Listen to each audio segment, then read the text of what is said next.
करायचे स्मरण. जय जय रघुवीर समर्थ. जय जय रघुवीर समर्थ. श्रीमद्दासबोध दशक 11वा भीमदशक. समाज 4था सार विवेक निरूपण नाम. श्रीराम समर्थ. समर्थांनी दशक 11वा भीमदशक आणि त्यामधला समाज 4था सार विवेक निरूपण नाम. आता सार आणि आसार, चांगलं वाईट, समर्थाने आपल्याला सार कसं निवडायचं आहे त्याचं आपल्याला तर निरूपण दिलेलं आहे. आता आपण श्रवण करायचं आहे. ब्रह्म म्हणजे निराकार, गगनासारिखा विचार, विकार नाही निर्विकार, तोची ब्रह्म. जय सद्गुरू. समर्थ सांगतात पहिल्या ओवीमध्ये, ब्रह्म म्हणजे निराकार. ब्रह्म हे निराकार आहे, त्याला आकार नाही आहे, तो निराकार आहे. तो गगनासारखा आहे. गगनासारखा म्हणजे आकाशासारखा आहे, भला मोठा आहे.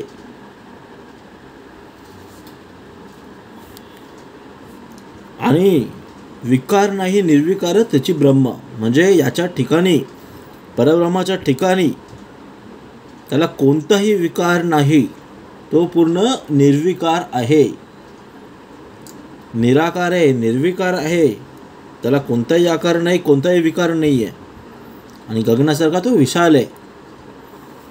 ब्रह्म म्हणजे निश्चळ, अंतरात्मा तो चंचळ, दुष्टासाक्षी केवळ, बोली जे तया. समोर सांगतात ब्रह्म निश्चळ आहे, तो कुठेही असतो, एका जागेवर आहे, स्थिर आहे. तो अंतरात्मा चंचल आहे. समोर सांगतात ब्रह्म स्थिर आहे आणि अंतरात्मा चंचल आहे. त्याला दृष्ट अथवा केवळ साक्षी असं म्हटलेलं आहे. तो अंतरात्मा म्हणजे देव, त्याचा चंचल स्वभाव, पाळीताही सकळ जीव, अंतरी वसुनी. समोर सांगतात तो अंतरात्मा म्हणजे देव आणि तो चंचल स्वभावाचं सांगितलेलं आहे. मन आपलं चंचल आहे.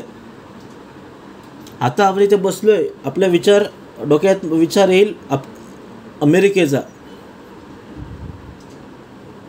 जे काही कोणी गृहिणी असतील त्यांच्या मनात विचार येईल स्वयंपाकाचा.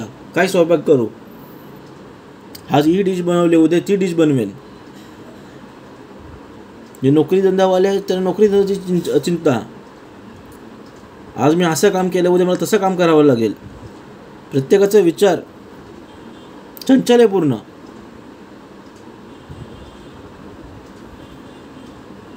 समोर सांगतात हा अंतरात्मा म्हणजे देव आहे आणि हा माणूस जो आहे तो चंचल स्वभावाचा आहे. आणि सर्वांच्या अंतःकरणात जाणीव रूपाने जो राहून सर्व जीवांचं जो पालन करतो तो देव सांगितलेला आहे. त्या वेगळे जड पदार्थ, तेने विने देह व्यर्थ, तेनेची कळे परमार्थ, सकळ काही. म्हणजे या अंतरात्म्याशिवाय सर्व दृश्य पदार्थ अचेतन आहेत आणि त्याच्याशिवाय देहाला काही अर्थ उरत नाही आहे. आणि त्या अंतरात्म्याच्या योगे परमार्थी आदी सगळ्या गोष्टी होत राहतात. कर्ममार्ग, उपासना मार्ग, ज्ञान मार्ग, सिद्धांत मार्ग, प्रवृत्ती मार्गे निवृत्ती मार्ग, देवची चालती. हे सर्व समर्थांनी मार्ग दाखवलेले आहेत. कर्म, उपासना, ज्ञान, सिद्धांत, प्रवृत्ती, निवृत्ती मार्ग हे सर्व काही देवच चालवतो, आपण काही नाही. चंचळ विना निश्चळ कळेना, चंचळ तरी स्थिर वेना, ऐसे हे विचार नाना, बरे पहा. म्हणजे चंचळाशिवाय म्हणजे अंतरात्म्याशिवाय निश्चळाचं परब्रह्माचं ज्ञान होत नाही.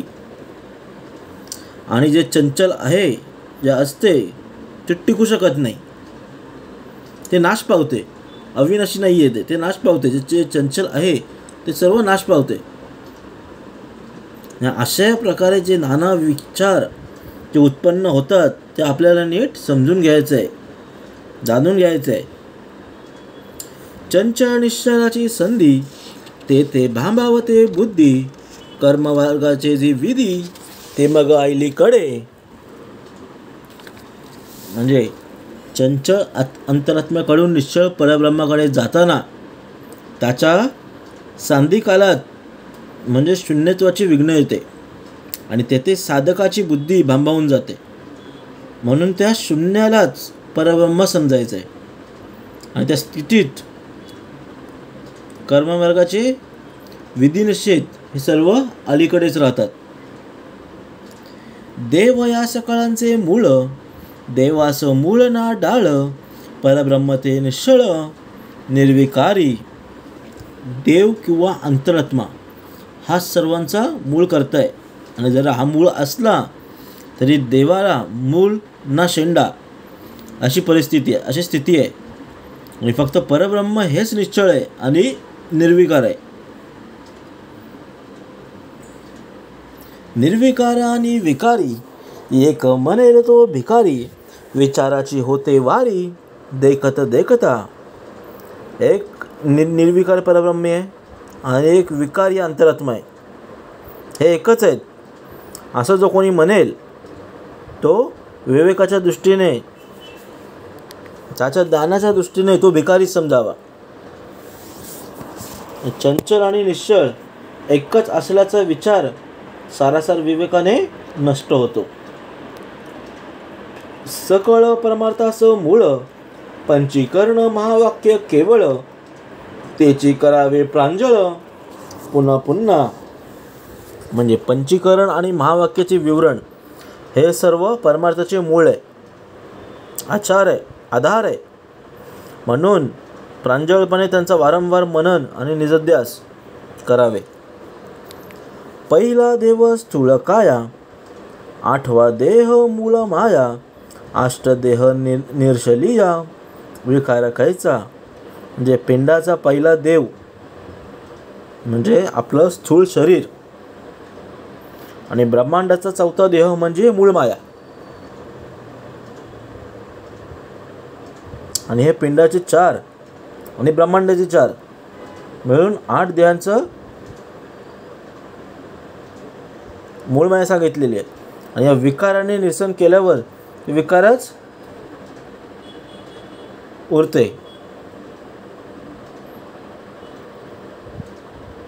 या कारणे विकारी साचा ऐसी बाजी करी, एक समजे एक खरी मानित आहे. म्हणून सर्व सृष्टी ही सतत बदलणारी आहे. सृष्टी ही दृष्टी सर्व बदलणारी आहे आणि ती गारुड विद्यासारखी आहे, आभासमय आहे आणि ती खऱ्यासारखी वाटते. पण विवेक जी लोक आहेत ती अशाश्वत, मिथ्या हे सर्व जाणतात, खोटं आहे ते सर्व जाणतात. आणि जे विवेकहीन आहेत ती त्यांना खरं समजतात. उत्पत्ती स्थिती संवार या वेगळा निर्विकार, कळयासाठी सारासार विचार केला. म्हणजे उत्पत्ती स्थिती संवार यांच्या पलीकडे सुद्धा असलेले निर्विकार परब्रह्म जाणून घेण्यासाठी सारासार विचारावाच लागतो आणि तो केलाच पाहिजे. सार असार दोन्ही एक, ते ते कैचा उरला विवेक, परीक्षा नेनती तंक पापी करंटे. म्हणजे सार आणि असार हे दोन्ही एकच मानलं तर विवेकाला वावच उरत नाही.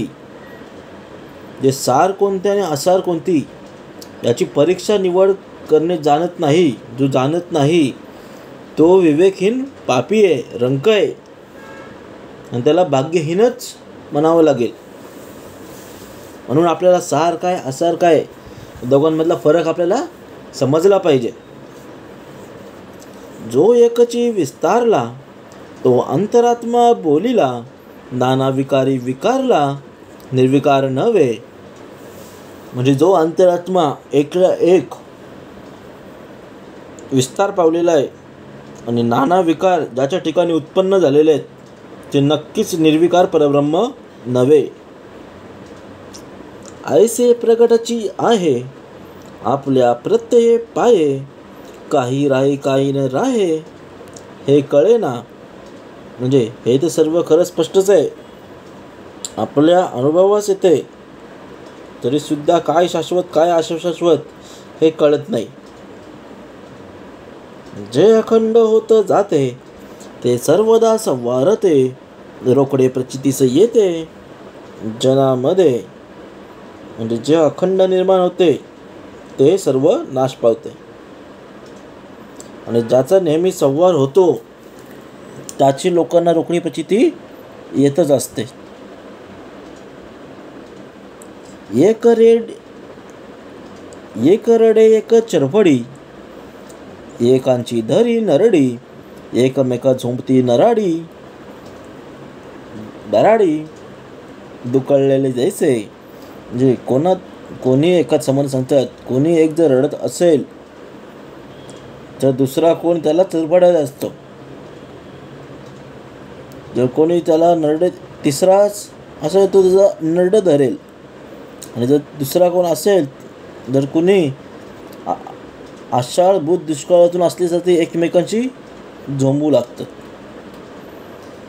नाही नावे नाही नीती, ऐसे लोक वर्तिती, आणि अवघे सार म्हणती विवेकहीन. म्हणजे समाजात लोक न्यायनीती सोडून वागत असतात, आणि तरीही विवेकहीन माणसं हे सर्व गोष्टी सार आहेत, खरं आहेत असं वाटतं. धोंडे सांडून सोने घ्यावे, माती सोंडून अन्न खावे, आणि अवघेची सार म्हणावे बाष्कळपणे. मला सांगतात, सामान्य माणूस धोंडे टाकून सोने घेतो, माती न खाता अन्न खातो, म्हणजे त्यातला सार आसार त्याला माहिती आहे, त्याला समजतंय, कळतंय, आणि तरी बाष्कळपणाने सर्व सार आहे असं म्हणणे म्हणजे मूर्खपणाच आहे. म्हणून हा विचार करावा, सत्य मार्ग तोची धरावा, लाभ जाणून घ्यावा विवेकाचा. म्हणून सारासार विचार करून सत्य मार्गाचा अवलंब करावा, आणि विवेकाने आपला लाभ करून घ्यावा. सारगार एकची सरी, ते परीक्षेच कैसी उरी, या कारणे चतुरी परीक्षा करावी. सार म्हणजे संपत्ती आणि गार म्हणजे गारगोटी. दोन्ही सारखेच असे म्हटलं तरी परीक्षेला काही वावच उरणार नाही. म्हणून शहाण्या माणसांनी वस्तूची नीट पारख करून घ्यावी. जे ते परीक्षेचा अभाव, ते दे घाव, सगट सारिका स्वभाव लवंदेपणाचा. म्हणजे जेथे परीक्षा केलीच जात नाही, परीक्षा घेतलीच जात नाही, तेथे 2 दिले किंवा 2 घेतले काहीच फरक उरत नाही. म्हणून सरसकट सर्व हा मूर्खांचा बाजार आहे समजून सांगतात. घेव तेची घ्यावे, घेव नये ते सोडावे, उंच नीच ओळखावे त्या नाव ज्ञान. म्हणजे घेण्यासारखे असेल तेच घ्यावे, आणि जर घेण्यासारखे नसेल ते त्याचा त्याग करावा, घेऊच नाही. चांगलं काय वाईट काय हे ओळखणे यालाच समर्थाने ज्ञान म्हटलेलं आहे. आणि आपल्याला समजतंय चांगलं काय वाईट काय. आपण ज्ञानी माणसं आहोत. या पृथ्वी तलावर 84 लक्ष योनीमध्ये माणसालाच फक्त ज्ञानी केलेलं आहे, मनुष्य प्राण्यालाच ज्ञानी केलेलं आहे. म्हणून आपल्याला समजतंय चांगलं काय वाईट काय, सार काय असार काय.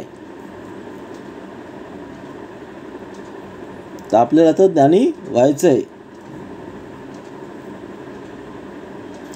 संसार सांतेस आले, एक लाभे अमर झाले, एक ते करंटे ठकले, मुदत गेले. म्हणजे संसार रूपी बाजारपेठेत जर कोणी गेलं तर त्याचा लोभ करून घेऊन देव होतात, पण काही भाग्य नसतात. हे नरदेही मूळ मुद्दली घालून बसतात. जाणताने ऐसे न करावे, सार त्याचे शोधून घ्यावे, आसार ते जाणून त्यागावे. व मग ऐसे म्हणून जाणत्याने म्हणजे शहाण्या माणसाने असं करू नये. विवेकाने सार असेल तेच निवडून घ्यायचंय आणि जर असार असेल ते जाणून त्याचा त्याग करायचंय.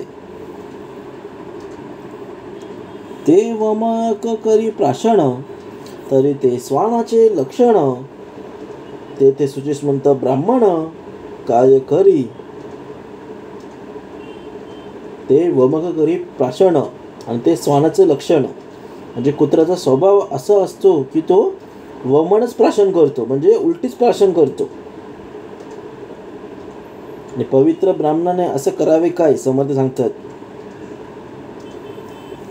जेही जैसी संचित केले तयास तैसीची घडले. हे अभ्यासी पडून जडले ते तो सुटेना. म्हणजे ज्याचे जैसे पूर्वकर्म आहेत त्याच्याकडून त्याला अनुसरण कृती घडत असते, त्याचा फळ त्याला मिळत असतं.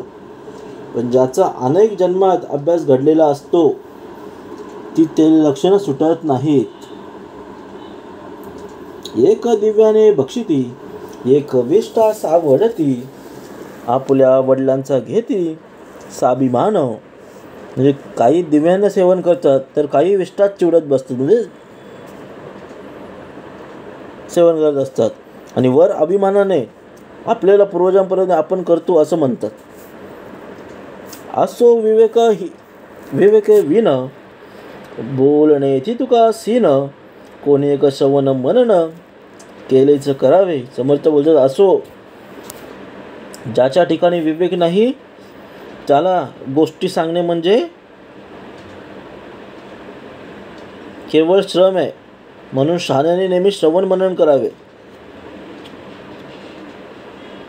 आणि जेवढे सार आहे तेवढे आपल्याला श्रवण करायचं आहे आणि असार आहे ते त्यागून द्यायचं आहे. शेवटच्या मी सांगितले समर्थांनी, शहाण्याने नेहमी श्रवण आणि मनन करत राहायचे. असो विवेक विन बोलणे ती तुका सीन. कोणी एक श्रवण मनन केलेच करावे. इति दासबोधे गुरुशिष्य संवादे सार विवेक निरूपण नाम समास चौथा. जय जय रघुवीर समर्थ.